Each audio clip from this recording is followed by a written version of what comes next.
For my 31st birthday, my mother-in-law gifted me divorce papers. "You don't fit the brand anymore, dear," she announced at the restaurant, sliding a sleek Tiffany blue box across the table. My husband, Tyler, had his phone out, recording my reaction for their entertainment. He expected me to cry. He expected me to beg. Instead, I picked up a pen, signed the papers immediately, and walked out. They had no idea what I had already done. Before we see how Stephanie's arrogance destroyed her own empire, drop a comment and let me know where you're listening from and what time it is for you right now. I'd love to know who's part of our community. To understand why I signed those papers without a flinch, you have to understand the smell. For 3 years, I managed the Daily Grind, a high-volume diner in the city center. It was chaotic, loud, and fiercely profitable, but it left a permanent film of grease on my skin. My hair always held the faint, cloying scent of maple syrup and fryer oil. My mother-in-law, Stephanie, called it the stench of mediocrity. Stephanie ran a boutique architectural firm with my husband, Tyler. They dealt in glass, steel, and aesthetics. I dealt in eggs, coffee, and volume. To them, I was the help they had accidentally married into. They treated me like a stain on their pristine reputation, something to be scrubbed away or hidden in the back room when company came over. But while they looked down on my apron, they had absolutely no problem spending the cash that came out of the pockets. I was the silent investor in their illusion of success. Tyler's firm was bleeding money, obsessed with image over substance. Every month, when the business expenses piled up dinners at steakhouses to woo clients who never signed, leased luxury cars they couldn't afford, I was the one quietly transferring my tips and manager's salary into the joint account to keep the lights on. I paid off the credit card Tyler hid. I covered the lease on the Audi. I funded the lifestyle that they used to mock me. You might wonder why I stayed. Why I let them treat me like a servant in my own marriage. That is the trap of normalized cruelty. It doesn't start with a slap or a scream. It doesn't start with divorce papers on a birthday table. It starts with a sigh. It starts with Stephanie handing me breath mints before I speak, implying my words are as dirty as my job. It starts with Tyler suggesting I change my shirt because I look tired. It is a slow, methodical conditioning that rewires your brain to believe the problem isn't their abuse, but your own inadequacy. I was the frog in the boiling pot, and Stephanie had spent 3 years slowly turning up the gas. The reality of my position became undeniable 3 months ago. Tyler had been nominated for a regional design award. We drove to the venue together, me in a dress I had bought specifically to match his tie. When we pulled up to the valet, Stephanie turned from the front seat. She didn't look angry. She looked pitying. "Ashley, dear," she said, her voice smooth as polished glass. "It's better if you wait here. The lighting inside is very unforgiving, and you look a bit oily. We can't have you distracting from Tyler's big moment." I looked at my husband, waiting for him to laugh, to tell his mother she was being ridiculous. Tyler didn't look at me. He just checked his reflection in the visor mirror, straightened his tie, and got out of the car. "She's right, Ash. Just grab a burger or something. We won't be late." I sat in that Honda Civic for 3 hours, scrolling through Instagram, watching them post photos of their perfect night while the engine idled. My eyes stayed dry. I just sat there, watching the fuel gauge, calculating the depreciation of my own self-respect. That night, I realized I wasn't a partner. I was a prop that had lost its value, and props don't get to complain when they are put back in the box. 2 weeks before my birthday, the tension in the house was thick enough to choke on. The Meridian Gala was approaching the biggest, most pretentious social event of the year. Stephanie and Tyler had been obsessing over it for months. It was their chance to network with developers, secure investors, and pretend their firm wasn't drowning in debt. I had bought a gown. I had booked a hair appointment. I had, foolishly, allowed myself to believe I was part of the team. That illusion shattered on a Tuesday evening. I came home from a double shift, my feet throbbing, to find Stephanie and Tyler in the living room, surrounded by fabric swatches and seating charts. When I walked in, conversation stopped. Stephanie looked at me, then at the invitation sitting on the marble counter, the one I wasn't allowed to touch. "Ashley," she began, her tone carrying that dangerous, artificial sweetness. "High-profile clients. City council members. We think it might be better if you sat this one out." I froze, my keys still in my hand. "Sit it out? Stephanie, I'm your wife's partner. I'm family." "You're family," she corrected, "but you're also rustic. This event is about prestige. It's about projecting a certain image of success and sophistication. And frankly, dear, you just don't have the pedigree for it. People know where you work. They know you serve coffee. Bringing you would be a liability to the brand." I turned to Tyler. This was the moment. This was when he was supposed to stand up, grab my hand, and tell his mother she was being cruel. Tyler didn't look at me. He was studying a piece of velvet, running his thumb over the grain. "Tyler?" I asked, my voice barely a whisper. He sighed, finally looking up with an expression of annoyed resignation. "She's right, Ash. Look, I love you, but business is business. I need investors. I need people to take me seriously. Standing next to you, it complicates things. I need a trophy on my arm right now, not a waitress. You understand, right?" I understood perfectly. I understood that the rope holding me to this family wasn't love. It was a leash. For years I had believed the lie that I was lucky to be here, that I was the clumsy elephant tied to a stake, convinced I wasn't strong enough to break free. They had trained me to believe my place was in the back, supporting them, funding them, but never shining with them. Standing in that living room, watching them dismiss me like a servant who had overstepped, the invisible chain finally snapped. I didn't scream. The noise in my head just stopped. It was the silence of a kitchen after the dinner rush ends. "I understand," I said quietly. I walked into the bedroom, closed the door, and didn't come out until morning. I didn't sleep. I sat on the edge of the bed and made a decision. If they wanted a professional, I would give them one. If they wanted prestige, I would show them what competence actually looked like. And if they thought I didn't have the pedigree, I was going to rewrite the definition of power right in front of their faces. I didn't pack a bag. I didn't call my mother to cry. Instead, I walked over to table 4 at the daily grind.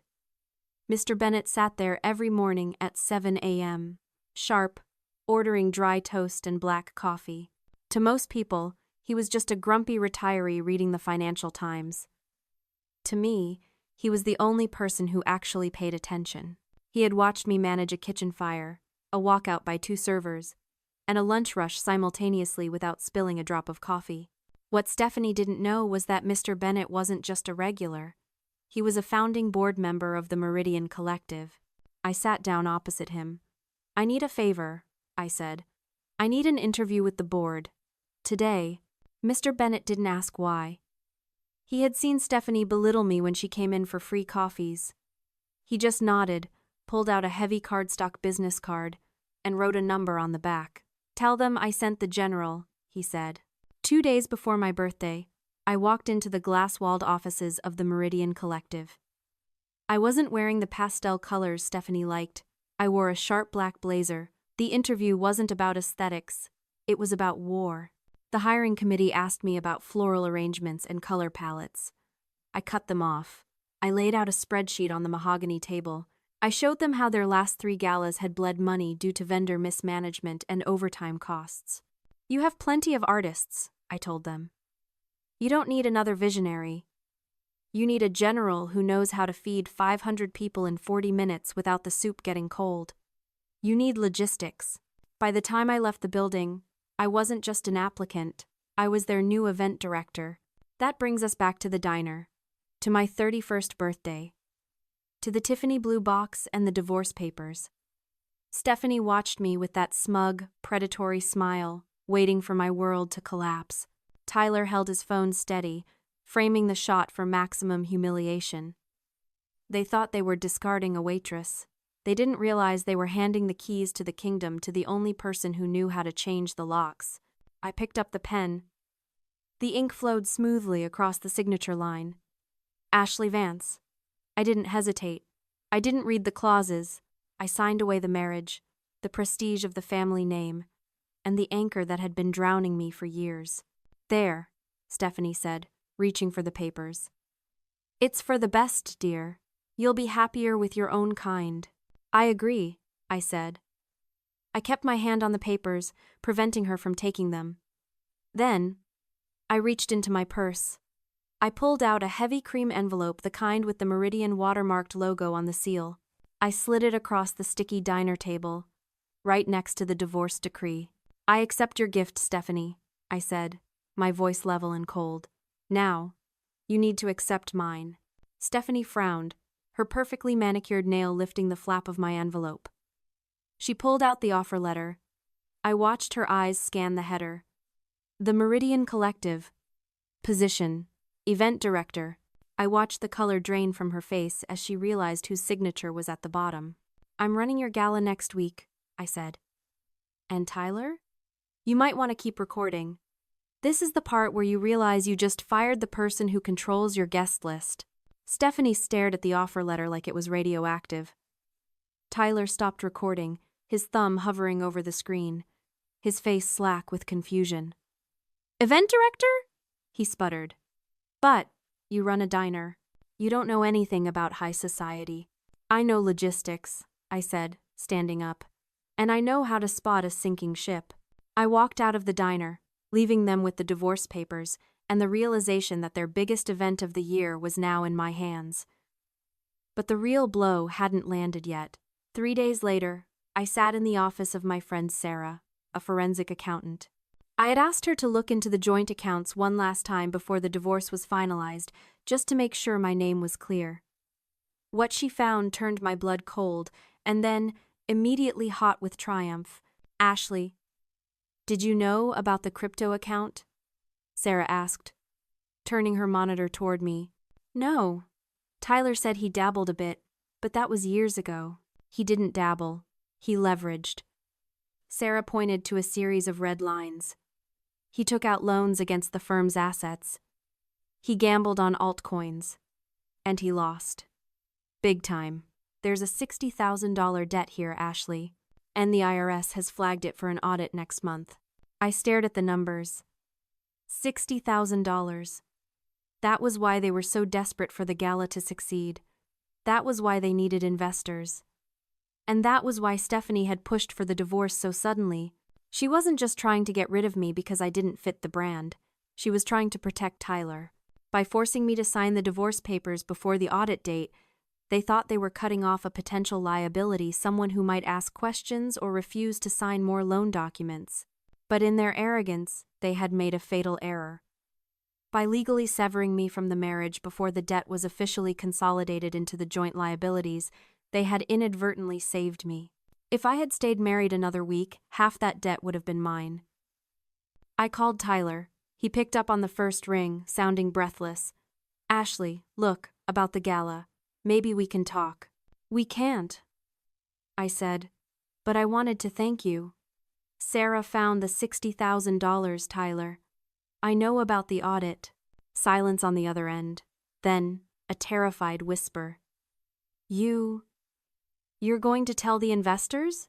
I don't have to, I said. The audit is public record once the liens are filed. You're drowning, Tyler. And thanks to your mother, I'm already on the lifeboat. Goodbye, I hung up. They had tried to throw me overboard, not realizing they were the ones standing on the trapdoor. The night of the Meridian Gala, the city skyline looked like it had been dipped in gold. Limousines idled 3 deep at the curb, delivering the city's elite to the venue I had spent the last week transforming. I stood at the top of the grand staircase, wearing a headset and a gown that cost more than my first car, a signing bonus perk from the agency. I held the clipboard. In the world of high-stakes events, the clipboard is the scepter. It decides who drinks champagne and who stands on the sidewalk. At 8 p.m., I saw them. Stephanie and Tyler were making their way up the red carpet. They looked impeccable from a distance, but as they got closer, I saw the cracks. Tyler's tie was crooked. Stephanie's smile was too wide, too manic. They weren't here to celebrate. They were here to hunt. They needed investors to cover the $60,000 hole in their finances before the audit hit. They needed access to the VIP lounge, where the real money was. I tapped my headset. Security. Hold position at the VIP entrance. I walked down 3 steps to meet them. I didn't smile. I didn't frown. I looked at them with the detached professional interest of a health inspector looking at a dirty kitchen. Name? I asked, my pen hovering over the list. Stephanie blinked, her smile faltering. Ashley? What are you doing? Stop playing games. We need to get inside. The Developers Association president is in there. Name? I repeated, louder this time. It's us, Ashley. Tyler hissed, glancing around to see if anyone was watching. We're on the list. We're always on the list. Not this year, I said, flipping a page. New protocol. The Meridian Collective has instituted a strict financial solvency check for all VIP guests. We can't have members soliciting our investors to cover bad crypto debts. It's a liability to the brand. The color drained from Stephanie's face so fast I thought she might faint. She looked at Tyler, then back at me. The arrogance that had fueled her for decades evaporated, leaving behind a terrified, desperate woman. She realized I knew everything. Ashley. Please, she whispered, stepping closer, her hand reaching out to touch my arm. We're family. You can't do this. If we don't find a backer tonight, we lose the firm. We lose the house. Please, do this for family. I stared at the hand on my arm, the same hand that had slid divorce papers across a diner table just 1 week ago. My gaze shifted to Tyler, the husband who had recorded my pain for entertainment, now looking at me like I was his only lifeline. I stepped back, letting her hand drop to the empty air. I'm sorry, I said, my voice projecting clearly to the security team behind me. You fired family last week. Tonight, I'm just the event director, and you're trespassing. I nodded to the guards. Please escort Mr. and Mrs. Vance off the property. They don't have the pedigree for this event. As the security team stepped forward, flanked by the flashing bulbs of the paparazzi covering the arrivals, Stephanie let out a sound I will never forget, a gasp of pure, humiliated defeat. They didn't fight. They didn't scream. They just wilted. I watched them be guided not into the gala, but back to the street, past the velvet ropes they used to think they owned. The aftermath wasn't loud. It wasn't a public brawl. It was a series of quiet, devastating legal and social dominoes. 3 weeks later, I sat on the balcony of my new apartment, part of the housing package the Meridian Collective provided for senior staff. It was silent. No fryer alarms. No Tyler asking me to iron his shirts. No Stephanie making backhanded comments about my weight or my clothes. Tyler had filed for bankruptcy 2 days after the gala. Without the investors, and with the IRS audit looming, the firm collapsed. They lost the office. They lost the leased cars. Stephanie, shunned by the very social circle she had tried so hard to impress, retreated into seclusion. The scandal of the debt, combined with the public humiliation at the gala, had turned them into pariahs. I sipped my coffee. It was good coffee, brewed in a machine I had bought with my first paycheck. I thought about the woman I used to be, the one who scrubbed grease off her skin every night, hoping it would be enough to earn love. I realized now that the grease wasn't the problem. The problem was trying to buy affection from people who were bankrupt of it to begin with. Stephanie had built her entire identity on having. She had the firm, the gala invites, the status. But when the money ran out, she evaporated. I had built my identity on being competent, being resilient, being the person who gets the job done. And when I walked away, I took all of that with me. I didn't just lose a husband and a mother-in-law. I lost a heavy, rusted anchor that had been dragging me down for years. The sun rose over the city, illuminating the skyline I now helped shape. I wasn't a waitress anymore. I wasn't a trophy. I was Ashley Vance, event director, and for the first time in my life, the silence around me didn't feel lonely. It felt free. Sometimes the trash takes itself out, and sometimes it wraps itself in a Tiffany box first. If you enjoyed Ashley's victory, Hit the like button and share this with someone who needs a reminder of their own worth. See you in the next story.